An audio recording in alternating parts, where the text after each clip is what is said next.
What up, friends? What up, YouTube? Welcome back to Down to Earth. So today in this video, we're gonna be talking about housing freedom, which is a concept that if you follow my channel, if you've seen some of my videos, you know pretty well. Housing freedom is the concept that tenants should be the ones to own their homes. Communities at large should be the ones that have autonomy over their homes and the way that they live. So right now, most people, at least in New York and countrywide, there's a lot of people who rent. They don't have any say over the specifics of how they live. They can only pay for something to a remote private equity corporate landlord or an abusive landlord that just doesn't care about how they live.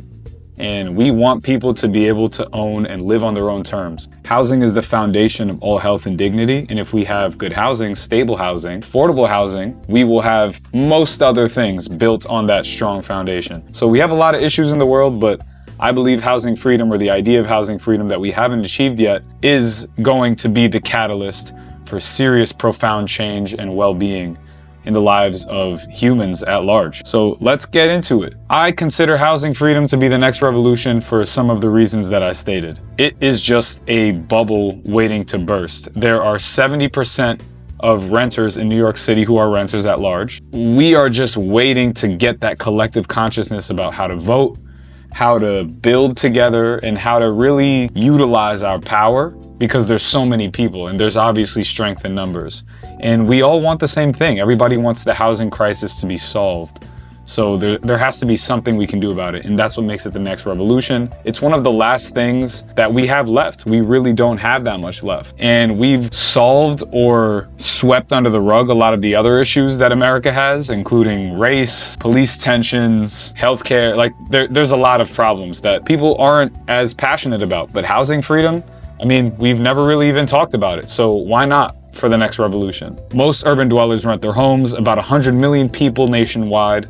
As the US urbanizes, and it is, more people are moving to cities, even more people will join this massive cohort. So it's not only the next revolution, it will probably be the biggest revolution in the United States. Even as rent is the most expensive that it's ever been, living as a renter is the lowest quality. Now, we had some bad times with tenements in the early 1900s with immigrants in the Lower East Side and whatnot, but right now it's not great being a tenant either. It's really low quality of living compared to what we are paying. The power dynamic must be flipped. And it begins with this idea, this concept of housing freedom and dignity and self-esteem. So we can achieve that through deeply affordable housing, community-owned housing, and sovereignty of the home. So how did we get here? Starting in 2008, there was a housing bubble, which was caused by predatory lending and corporations who basically scooped up all the buildings and the apartments and homes that were left after many people couldn't afford to pay their mortgages, so they were foreclosed. That's why there are so many predatory corporate landlords right now, because they took advantage of an opportunity that presented itself in 2008. And homes since then have kind of been seen as ways for firms to make money and to see people as profit rather than people. And that's kind of what has made this commodification of where we're at so profound and so robust. Like there's not really much we can do about it, at least for now, from where we stand. And now renters outnumber homeowners in dozens of US cities. So this is a trend that has happened quite fast. And the rent has increased by a lot since then. Since the pandemic, rent has gone up even more, but especially since 2008, we've seen a giant spike. As you can see here in this picture, Blackstone is the biggest culprit of these equity firms buying up all these apartments and whatnot, making them more expensive. I'm sure they have some mastermind plan to keep people out and price people out, certain kinds of people. It probably is some big conspiracy, honestly. I'm not going to speculate on what it is, but they go after homes for a reason. BlackRock as well, which is interesting that they're two different companies. So how bad is the housing crisis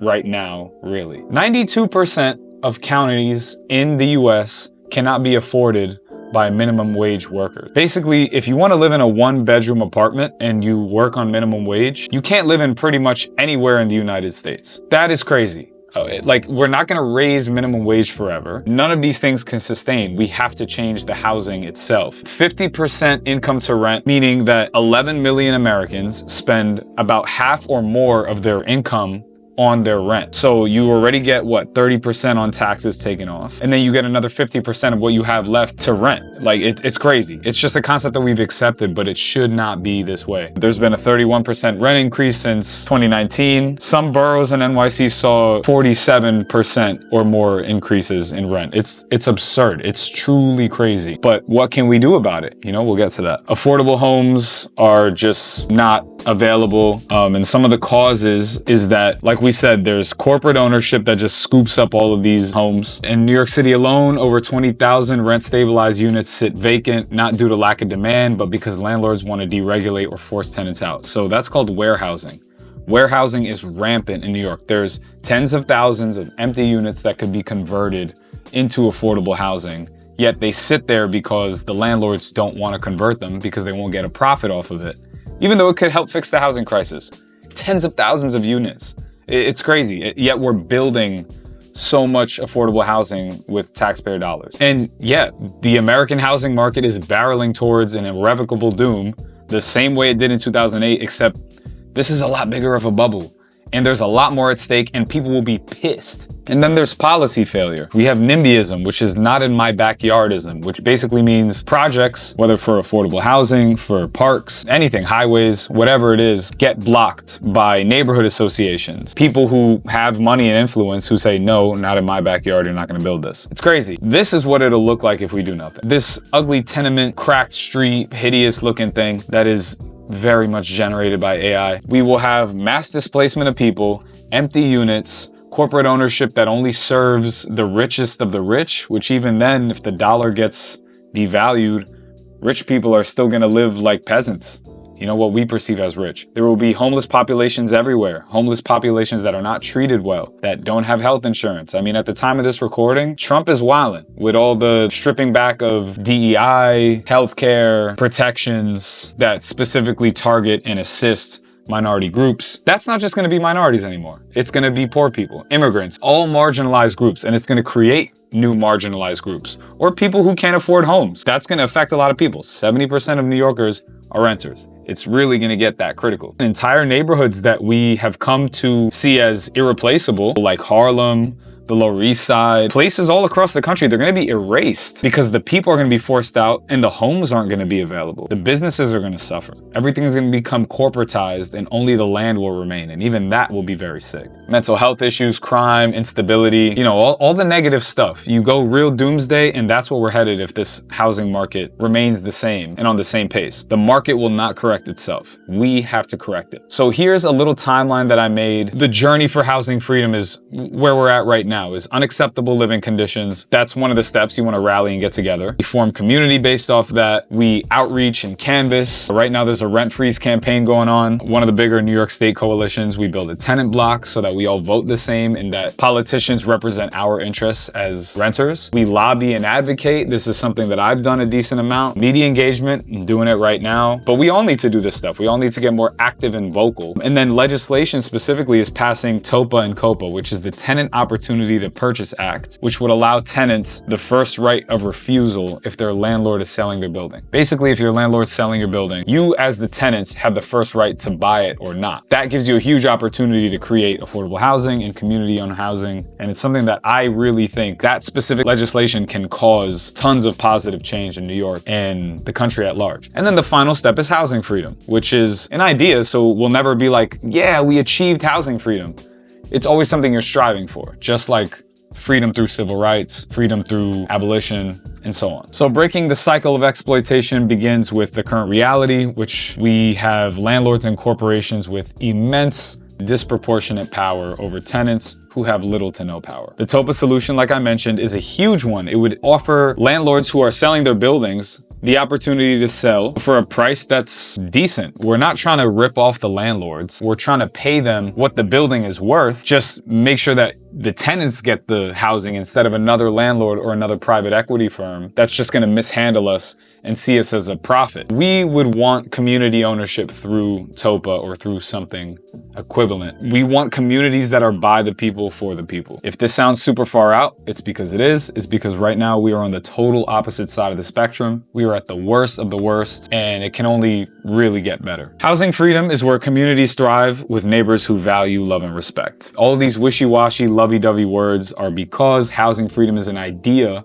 that we are striving for, and we need something close to it to get any better than what we have now. So some of the goals and strategies are voting power. We have a tenant block of, let's say, a couple thousand, maybe 10,000 right now across New York State. We can get 200,000 voters to vote one way or the other. It's not a political issue. It's not Democrat, Republican, right, left. I mean, politics right now is so aflame that we can agree the rent is too damn high and that home ownership is good. And we would agree on being able to own our homes through legislation. So if we get politicians to realize this, no matter who they are, we can agree to vote for them. That's why I think the voting block is so powerful. Could obviously be way bigger than 200,000. We got a lot of renters. Canvassing, knocking on doors, calling people. I've done all this stuff. It's good to get the awareness out, and one person being on board is better than no people. You know, this is a version of canvassing and outreach, this video. Positing information and propaganda about home ownership and positive community living. This is the next and most important fight in America right now. There's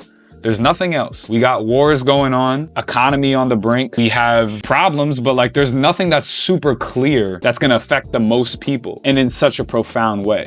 Housing is the clear and obvious next revolution. This is our fight. Only we can do this. The biggest key is that we can't solve this without each other. The politicians can help, but they're only serving our interests, at least in theory. We are going up against the Real Estate Board of New York, the real estate lobby at large, a lot of development money. We're going against the heavy hitters, the head honchos of this whole country. The top 1% of the 1% is who we're duking it out with. So the renting class is huge, but we gotta wake up. We don't have any options left. This is not like alarmist, doomer approach. This is just the truth, the facts, the reality of the situation is that we need to act now. We can't wait until the next big slip, because that's the last slip that we'll really have until doomsday. And look, doomsday is bad, but it's also like, we're gonna look for the same ideas of housing freedom if this whole thing collapses anyway. We are gonna look to have communities that own rather than somebody else coming to shake us down for our money just to exist. What other thing in our life do we have this with? I mean, like our phones and stuff, you know, Google or the government, whatever it is, watching our every move. Housing is kind of like a similar thing, but why do we stand for that? We didn't stand for this 30 years ago. We valued privacy a lot and autonomy and personal development and living on our own terms. Self-determination, I mean, my God, what happened to that? That's America. I mean, it really is. So we can't quit either. Like, even if rent keeps increasing, like that means we should fight even harder. If we have to live with roommates and all the long commutes or whatever it is that we don't want to do, that means we should fight harder. It does not mean we should quit, because if we quit, it's over. We just gotta wake up. We really do. So I put this James Baldwin quote: "For this is your home, my friend. Do not be driven from it. Great men have done great things here and will again, and we can make America what America must become." And that's the true essence of this. This is our home. If you're an oppressed individual, if you're a marginalized individual, part of a marginalized group, if you're a Black American, LGBT, or a woman, or whatever it is that is like a marginalized group, yeah, you can be mad at America or whatever for the infractions that have been placed on you, but it's our home, is my point. You know, it's like getting mad at your parents for the way they raised you when they were in like their 20s or 30s. It's like, yo, you're eventually gonna have to get over it and solve the problem yourself and take ownership of what you've inherited. This is our home. I want to make the best of our home, and I envision a future that it's thriving. And I'm proud to be an American. I'm really proud to be where I'm at now, because I'm passionate about the people and the experience here. Great men have done great things here. People have done tons of revolutionary things. Like, this is the land of revolution. This is the land of make-believe, paved in gold streets. Like, that is what America is for real. It's just crumbling and ugly and getting bad now, but it can still very much represent this greater thing if we so choose to do that. And it will again. That's the most important part. is that you got to keep hope alive. In this picture, I want to demonstrate what I see housing freedom as. Again, this is an AI generated photo, but through my prompts, I described elements of community living. I said minimal cars. There's cars in this picture. Ideally, there's no cars. There's kids playing in the street. There's lights on. Every apartment is occupied. There's rich family memories and excitement going on in each apartment. You have smiling faces all around, and you see like the laundry line hanging. That's what we want. We want life to be in urban cities, not like this dull, zombified world that we're living in, where everybody just works to pay off their gym membership and their rent and their groceries and just repeat the cycle and maybe a little left over to go to the bar. Like, bro, we can't live like this. The dove is a really important icon or symbol to understand the metaphor of housing freedom, because it is liberation, it's peace, it's autonomy, it's all of those things, and it's inoffensive. Like, that's what the housing freedom movement is inoffensive. I mean, yeah, the BlackRock, Blackstone, and private equity and greedy landlords, they're not gonna like the concept of housing freedom. They don't want that. They want their freedom. This is what they've done with their freedom. Think about that. Housing freedom, what we want is far out. We have to do a lot to get that. But what would we do with it? We would do positive, community-oriented things that benefit people. Look what they've done with their freedom. This is their concept of freedom, where we're at right now. Think about that for a little bit. Look what they've done with their freedom and imagine what we can do with ours. Check out some of my other videos if you haven't already. Follow this story of housing freedom. Join the revolution by subscribing to this, brushing up on policy and legislation that can impact housing wherever you're at. Get to know your local politicians. Municipal politics are going to be so much more relevant in the coming years. I mean, look at what the federal government is doing right now. You're not going to be so obsessed with the team sports of Democrat, Republican. Get local, get to know your neighbors, form a tenant union,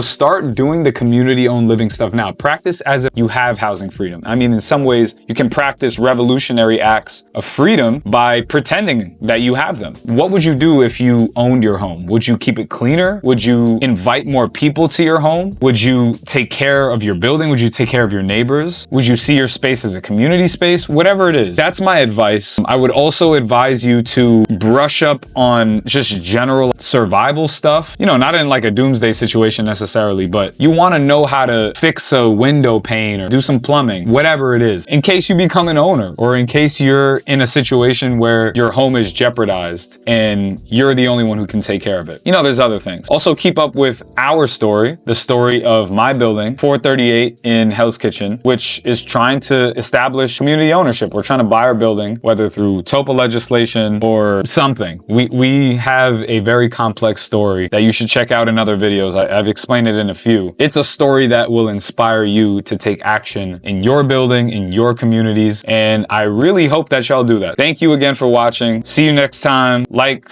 share, subscribe, teach somebody about housing freedom, and peace.